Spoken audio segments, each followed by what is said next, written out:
The first alarm hit at 11:47 p.m., then the second, then three at once. Min-jae, try the rotational cipher again. Already failed twice, Junwoo, twice. Then try it a third time. Somewhere across the underground office, a server crashed. The room flinched. Screens blinked white, then black, then white again. Seung-ho slammed both palms on his keyboard. Gunwoo was on the phone, two phones, one in each hand, speaking in clipped bursts. Tae-hyun hadn't blinked in what felt like an hour. Lee-jae-hoon was drawing diagrams on the glass wall with a dry erase marker, erasing them, drawing again. Hyunwoo paced. Min-seok typed without looking up. Ji-won had gone completely silent, which was somehow worse than all the noise. Outside, Chicago was in the middle of a storm. Rain hammered the pavement 40 feet above them. The underground office, a converted server vault beneath a financial tech firm on West Monroe, had no windows, no natural light, no way to tell if it was night or morning, or only the countdown clock on the far wall confirmed time still existed. 5 hours, 12 minutes, 44 seconds. 5 hours, 12 minutes, 43 seconds. 5 hours, 12 minutes, 42 seconds. 9 analysts. 1 encrypted message. 5 hours and 12 minutes left before a cryptographic payload, embedded somewhere deep inside the city's small business financial network, executed itself. And not one of them could crack it. Run the AI sweep again, Min-jae said, his voice flat. It already ran, Junwoo shot back. 3 times. Yeah, you watched it run. Then I'll watch it run a 4th time. The monitor filled with cascading symbols, not letters, not numbers, not any recognized encoding architecture. Something older, something stranger, something that felt, to everyone who stared at it long enough, almost deliberate.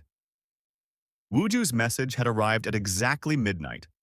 No sender address, no traceable server path, yet just 12 lines of layered encryption that had burned itself into the organization's most secure server like a brand, alongside a single sentence in plain text.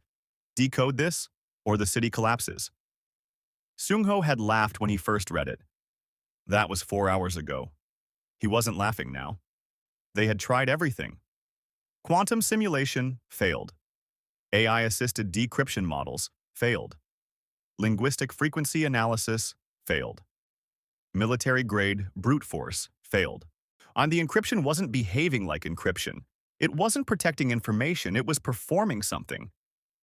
Every analyst who approached it left feeling vaguely unsettled, like they had walked into a room where a private conversation had just ended.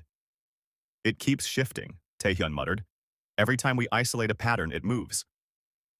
Adaptive cipher, Gunwoo said. No, adaptive ciphers follow rules. This one's... Tae-hyun stopped, shook his head. Mas, I don't know what this one is. Ji-hoon erased his latest diagram. Hyunwoo sat down. 4:58:01. Panic had arrived. It hadn't announced itself, it never did.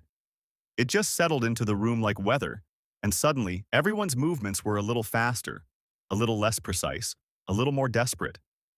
That was when Min-jae noticed her. She was standing near the back wall, not pacing, not typing, not on a phone, just watching. Like she had been there the entire time. Min-jae realized he had simply looked past her, the way you look past furniture. She was holding a worn tablet in one hand and a small notebook in the other, the kind students carry to lectures. The notebook was open. She was writing in it, by hand. In a room full of people trying to outrun a criminal mastermind with quantum processors, she was writing in a notebook. Her name was Aoife, newest consultant on the roster. Brought in 3 weeks ago, not for this, never for this. She taught digital ethics at a community college. Her specialty, according to her file, was helping teenagers recognize online manipulation. She was not supposed to matter tonight. But Min-jae watched her eyes track across the encrypted display. Slowly, methodically, the way someone reads a poem rather than a manual. And something made him pause. She wasn't studying the code. She was listening to it. "You've been quiet," Min-jae said, crossing to her. Eve didn't look up from her notebook immediately. "I've been watching," she said. "We don't have time to watch. We have..." He gestured at the clock. 4 hours and 53 minutes. She finally looked up. I know. A beat passed.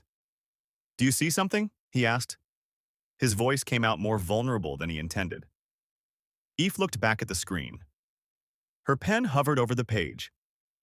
Tell me something, she said quietly. When your 9 best analysts all fail in the same way, is it more likely the problem is with the code? She turned to face him. Or with the way you're all looking at it? Min-jae had no answer. Neither did the room because somehow, without anyone noticing, the conversations had stopped. The phone calls had paused. Junwoo had lowered his hands from the keyboard. Gunwoo was watching her. They were all watching her. Eve stepped slowly toward the central display screen. The countdown read 4 hours, 52 minutes, and 17 seconds. She tilted her head. And then, very softly, almost to herself, she said, Wait, this pattern isn't random. No one breathed. Sung-ho moved first. What did you say? Eve's pen moved across her notebook in 3 quick strokes. This encryption isn't built on logic, she said. It's built on memory. The room went completely still. She had seen it, the thing that 9 brilliant analysts had missed in 4 hours of frantic work. Not because she was smarter, not because she had better tools, but because she had spent years learning how people hide themselves inside systems. And she recognized the signature. What almost no one in that room knew, what she had never been asked to share, was that Eve had grown up in a world where encryption wasn't an academic exercise, where the code between people meant survival, where patterns carried grief, and grief carried meaning, and meaning, if you learned to read it, could unlock almost anything. She had not come here to crack a criminal cipher, but she was beginning to understand that everything she had ever learned had been quietly preparing her for this exact moment, standing in an underground office in Chicago with a storm overhead and a city's fate on a countdown clock, staring at a code that wasn't meant to be broken by force. It was meant to be understood. By the 3rd hour, the room smelled like cold coffee and defeat. Min-jae ran the decryption sequence again. Every output had to be perfect before he moved to the next variable. That was his way, always had been. But perfection had a cost tonight. While he triple-checked parameters that had already failed twice, the clock swallowed another 11 minutes. You're wasting time, Junwoo snapped. I'm being thorough. We don't have thorough. We have 4 hours. Junwoo had already burned through 6 approaches, each one abandoned the moment resistance appeared. Fast mind, short fuse. He'd been closest to a breakthrough 40 minutes ago and walked away from it because the progress felt too slow.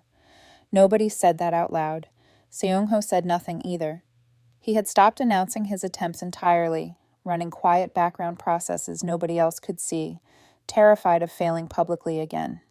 His last reported result had drawn silence from the room, the particular silence that lands heavier than criticism. He hadn't spoken since. Gunwoo was on his 3rd phone call with an external cryptology firm. I've seen Pentagon-level encryption fold faster than this, he told them, loud enough for the room to hear. What he didn't say, he'd submitted 4 requests for AI-assisted analysis, and all 4 had returned the same result. Pattern unrecognized. Insufficient framework. Taehyun stood at the center of it all, trying to look like someone with a plan. As team lead, every sideways glance landed on him. He redistributed tasks, recalibrated timelines, kept his voice steady. Inside, he was doing math he didn't like, subtracting hours, multiplying failures, arriving at numbers that didn't work. Ji-hoon had gone back to the glass wall. His diagrams had become smaller, less certain. He kept starting frameworks and abandoning them midway, and erasing before anyone could evaluate. What if I'm the reason we don't solve this? The thought had moved in and unpacked itself hours ago. Hyunwoo was running on instinct now, pure muscle memory, his conscious mind somewhere several miles behind his hands. Exhaustion had flattened his thinking into a single loop. Try, fail, try again. Min Seok had taken the unconventional route, mapping the cipher against folk music structures, sacred geometry, even historical trauma timelines. Creative and unorthodox, genuinely interesting. So far, nothing actionable, but he kept going, which was more than most could say. Ji-won refreshed the threat monitor every 40 seconds. Her hands were steady, her breathing wasn't. Then the second message arrived. Same source, no origin trace. 3 words, unencrypted, delivered like a gift. Still struggling, disappointing. Gunwoo slammed his desk. Ji-hoon stopped drawing. The countdown read 034409. Outside, though none of them could see it, the city was beginning to fracture quietly. A financial newswire had published a vague warning about irregular network behavior in Chicago's small business banking sector. 3 local credit unions had frozen outbound transfers. A bakery owner in Pilsen had called her bank 8 times. A print shop in Logan Square couldn't make payroll. Wooju wasn't just threatening, he was performing. Effe's pen had barely stopped moving. She had filled 6 pages, not with code, not with algorithms, but with shapes, curves, intervals, something that looked, at a glance, like musical notation. She drew a slow spiral in the margin and stared at it. The encryption shifted every time they applied force. She'd noticed that in the first hour. It didn't resist attack. It absorbed it, bent around it, like water redirecting around a stone. No technical framework was finding purchase because the cipher wasn't built on technical logic alone. It was built on rhythm, on feeling, on the kind of internal architecture that only forms when someone is hiding something they can't say aloud. Ife closed her notebook. This isn't a security problem, she thought. It's a psychological one. She had grown up in a neighborhood where the internet was a weapon before it was a tool. Not in the abstract way people discussed it at conferences. Concretely, personally. The block where Fa came of age in southeast Chicago had its own economy, parallel, invisible, and ruthless. By 14, she knew 3 people who ran fishing operations out of basement apartments. By 16, 2 of them had recruited her directly. You're smart, they told her. You see patterns nobody else sees. That's money. They weren't wrong about the patterns. They were wrong about what to do with them. She watched what happened to the people who said yes, not the arrests, though those came. The other thing, the slow narrowing of a person's world until the only skill they had was one they couldn't use in daylight. She watched a boy named Dio, brilliant with systems, reduce himself to a tool for someone else's profit. She watched him become unreachable, not in prison, just gone. Yet in the way that's harder to explain. She chose differently. It cost her. College happened in pieces, not sequence. She took classes at night and worked during the day, customer service, then data entry, then a part-time IT desk job that paid $11.40 an hour. Textbooks were borrowed, shared, photographed page by page on a phone with a cracked screen. There were semesters she deferred. 1 year she stopped entirely, worked full-time, started again. The discrimination was rarely loud. It was quiet and consistent. The advisor who steered her toward administrative programs instead of computer science, the internship coordinator who lost her application twice, the professor who expressed surprise with genuine warmth every time she performed well, as if competence from her required explanation. She filed it, all of it, not in bitterness, in understanding. People underestimate what they don't expect. That insight would prove more useful than any certification. Now she found her purpose in a classroom. Teaching digital ethics at the community college wasn't glamorous. The students came in skeptical, teenagers who had grown up online, certain they already knew everything worth knowing about the internet. Her job was to show them the architecture of manipulation before it used them. She taught through stories. A 67-year-old grandmother in her mother's building who lost $4,000 to a romance scam, not because she was foolish, but because the scammer had studied her loneliness with precision. A high school junior who handed over his school login credentials to someone who spent 3 weeks building trust first.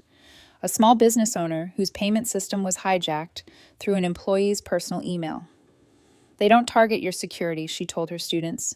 They target your emotions. Learn the difference. That was the lesson that mattered. Security failed constantly. Humans operated on patterns, fear, longing, shame, hope, and those patterns were readable, predictable, and exploitable, unless you learned to see them first. In the underground office, F.A. looked at the encrypted display and felt a specific, familiar recognition. She had seen this before. Not the cipher itself, the signature beneath it. The way the layers compressed around certain sequences, the way the rhythm stuttered at precise intervals, the way the whole structure seemed to lean in one direction.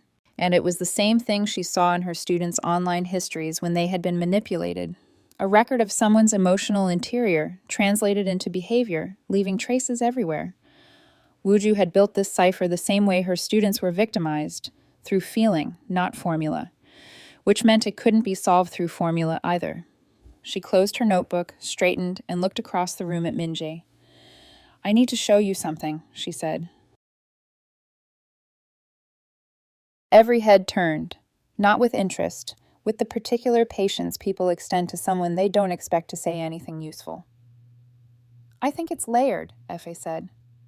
"Not technically, psychologically. Each encryption sequence maps to a human experience, time, loss, loyalty, fear. It's not coded through logic, it's coded through regret." Silence. Then Gunwoo laughed, not cruelly. Like just the reflex of someone who had spent 15 years in cryptology and had never once heard that sentence in a professional setting. "Regret," he repeated. "Regret," she said. Junwoo leaned back in his chair.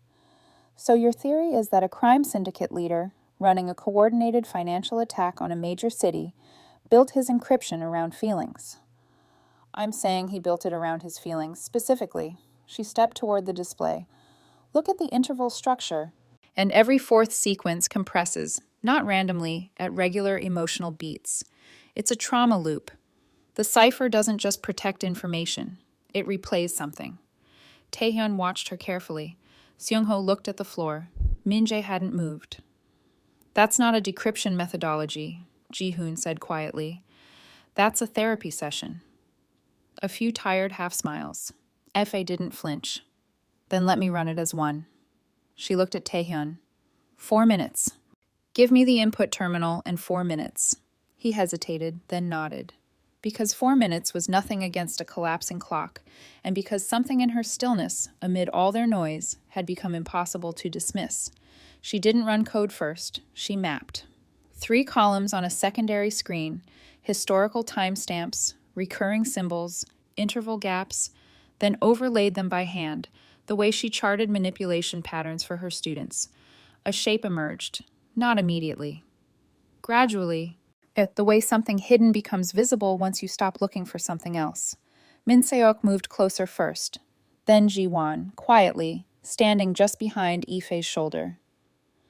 They saw it before the others did, the spiral structure underneath the noise, the repeating, emotional signature folding back on itself.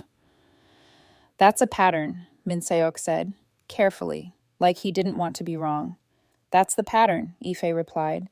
She entered a single modified algorithm, narrow, precise, and aimed not at the encryption's armor, but at its interior rhythm.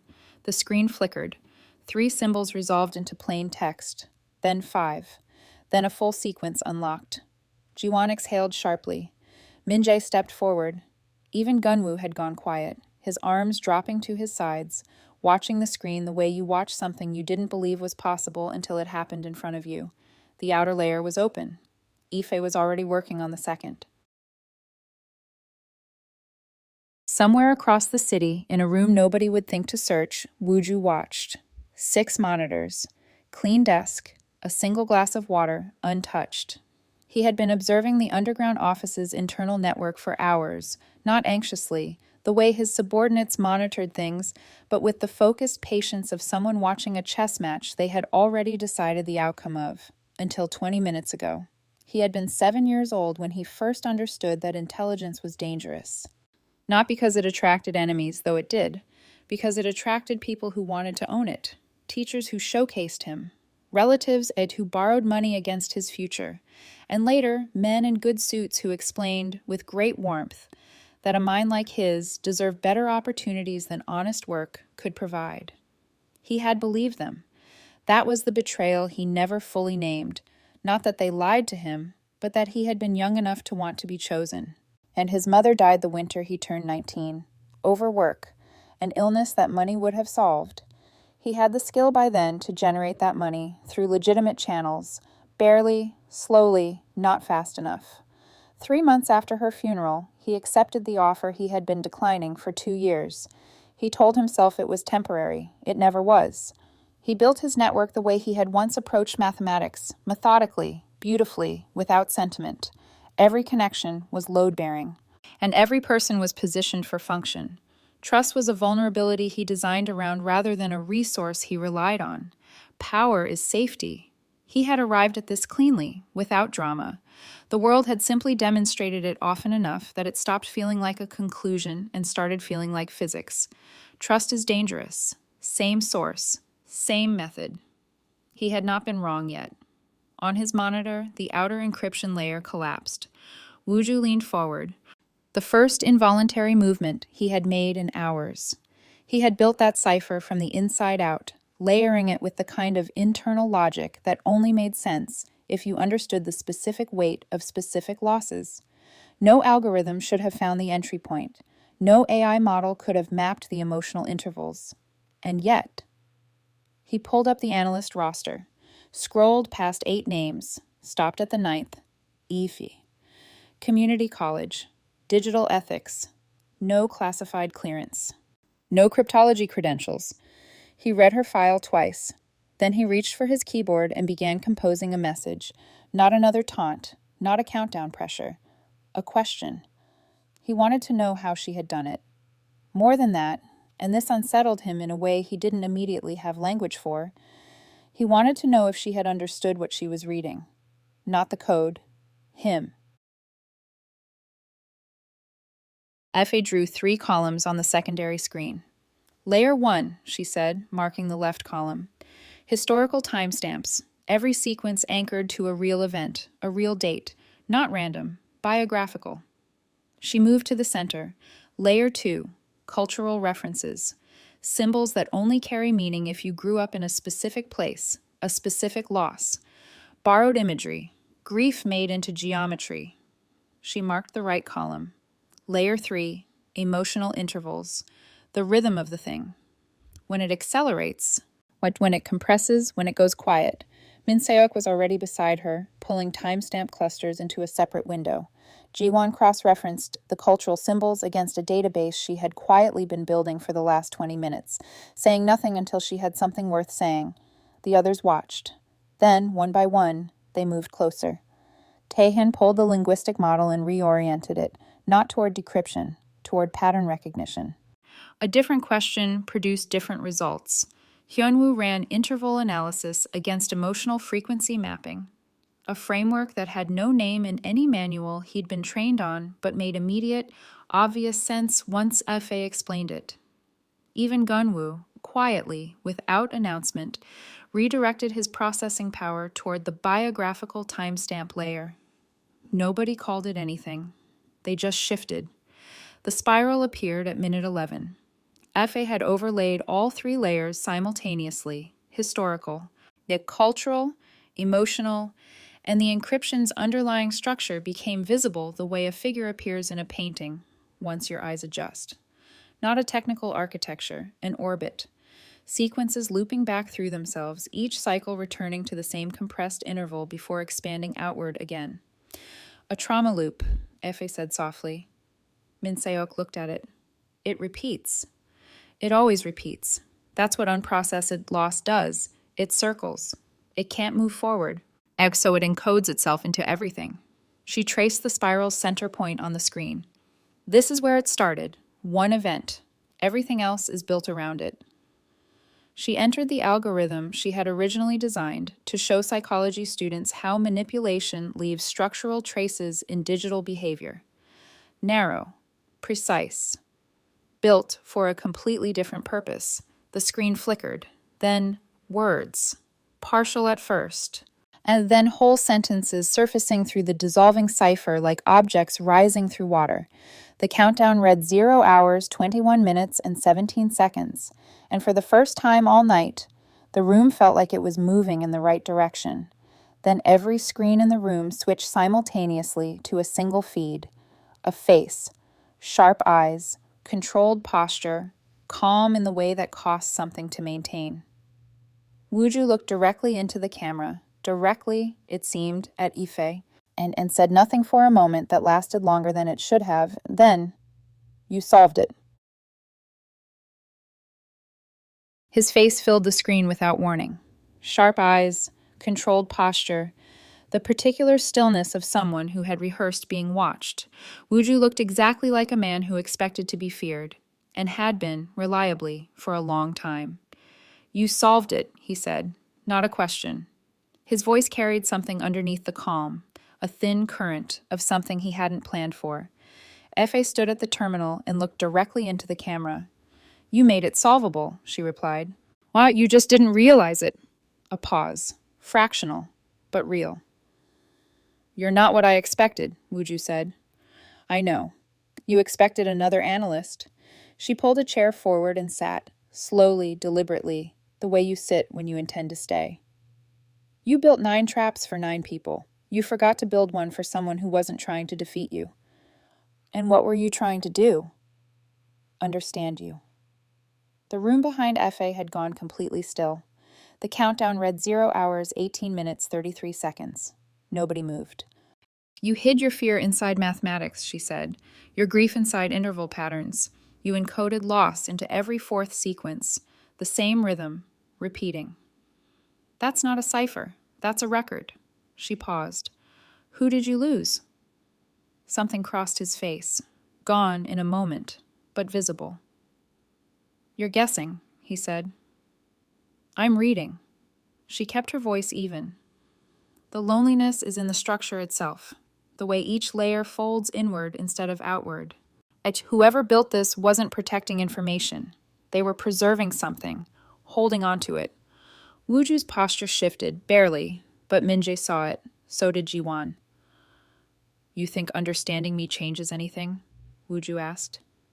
"I think it already has," Effie said quietly. "Or you wouldn't still be on this call." The silence stretched. When he spoke again, the control in his voice had thinned. "No one ever asked what it cost," he said. "To build something, to watch it taken, and to become what you became, just to survive the loss." He stopped. "No one ever said any of that to me." "I know," Ife said. 0 hours, 6 minutes, 41 seconds. "The code is almost fully decrypted," she continued. "The payload will be neutralized in minutes. That part is already done." She leaned forward. "What happens next? That part is yours." Wooju looked at her for a long moment. For the first time all night, he looked uncertain. The call came through on Taehyun's secondary line at 0 hours, 5 minutes, and 58 seconds. He listened for 11 seconds, then covered the receiver and looked at Ife. "Federal authority. They want the channel weaponized. Use the open connection to push a counter payload directly into his network.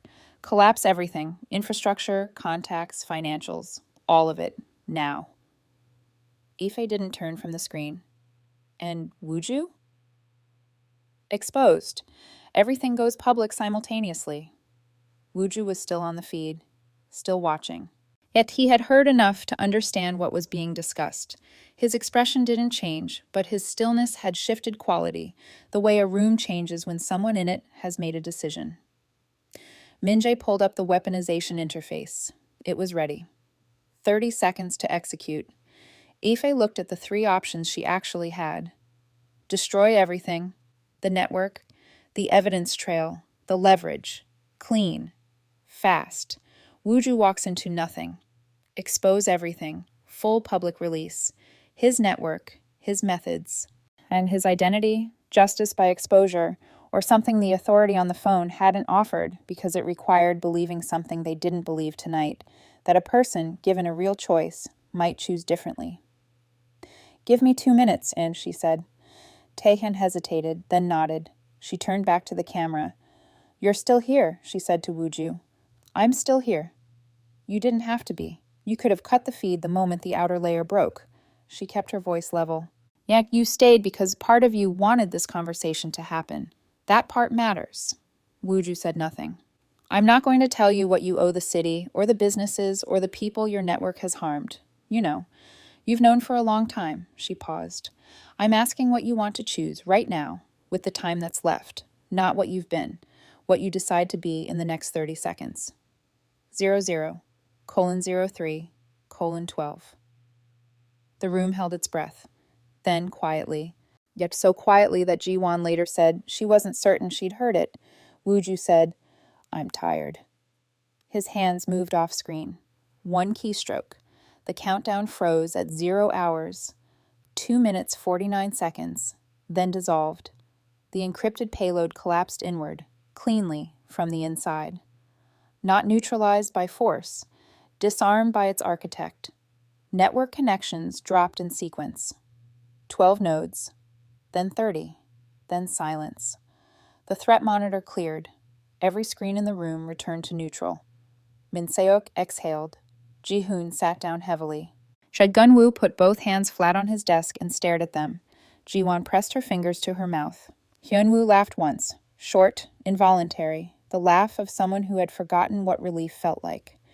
Min-jae looked at Efe. She was still facing the screen. The feed had gone dark. Woo-ju was gone. But the channel remained open for another 4 seconds, long enough for a single line of text to appear, unencrypted, plain. I heard you. Then nothing. Outside, Chicago kept moving. If 4,300 businesses opening in the morning, accounts intact, payrolls processing, a city that would never know how close it had come or who had stood in the gap. FA closed the terminal. The work was done. The arrest came quietly, the way things end when the real work has already been done. 3 members of Woo-ju's network were picked up within 48 hours. 2 more the following week. The financial payload was fully neutralized before dawn. 4,300 small businesses never knew how close they had come. The city's banking network stabilized by morning. The story leaked to the press in fragments. Criminal cipher, elite analysts, Chicago financial system. The fragments were vague enough that most people filled in the gaps with something simpler than the truth. Nobody mentioned Ife by name. Nobody outside that underground office fully understood what had actually happened. Woo-ju was never found. There were rumors. There always are. A source in Interpol suggested he had surfaced in Southeast Asia. An anonymous tip pointed elsewhere. What was certain, the encrypted network was dismantled, and the man who built it had vanished with the precision of someone who had always planned for this exit. What was less certain, and more quietly discussed among the 9 analysts who had been in that room, a community youth center in a low-income district of Chicago received an anonymous donation 3 months later. Substantial. Unrestricted. Designated specifically for digital literacy programs. No one claimed it. FA's program launched on a Tuesday in early spring, and Min Seok designed the curriculum framework. Ji-won built the outreach network, contacting schools, shelters, community centers, anywhere that teenagers spent time, and nobody was teaching them what the internet was actually doing to them. They worked evenings and weekends for 2 months before the first cohort arrived. 12 students, then 24, then a waiting list. Some had histories, minor offenses, close calls. The particular exhaustion of young people who had already learned the world was designed to use them.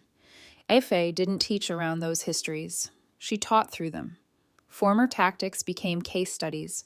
Old vulnerabilities became frameworks for recognition. 2 students from the first cohort were hired into cybersecurity roles within a year. 1 went back to school. 1 started teaching herself. On a Thursday afternoon, Efe stood at the back of the classroom and watched her students work. They were bent over laptops, tracing the architecture of a manipulation campaign she had reconstructed from a real case, focused, quiet, asking each other questions. She thought about a room beneath Chicago, a countdown clock, and a code that 9 brilliant people had failed to break, not because they lacked skill, but because they were looking for the wrong thing. She thought about Woo-ju's face in the moment before the call ended, not defeated, something more complicated than that. And knowledge could protect. Compassion could reach where force couldn't. And ethics, the unglamorous, daily, thankless practice of choosing how to use what you know, was the only thing that made any of it mean something. One of her students looked up. Ms. Ife, I think I see the pattern. She smiled. Tell me what you see. The strongest code was never the encryption. It was never the algorithm, the cipher, the mathematics of concealment. The strongest code was understanding. The kind that required you to set down your tools, quiet your certainty, and ask not how something was built, but why. That knowledge couldn't be hacked. It couldn't be neutralized. And once learned, it couldn't be taken away.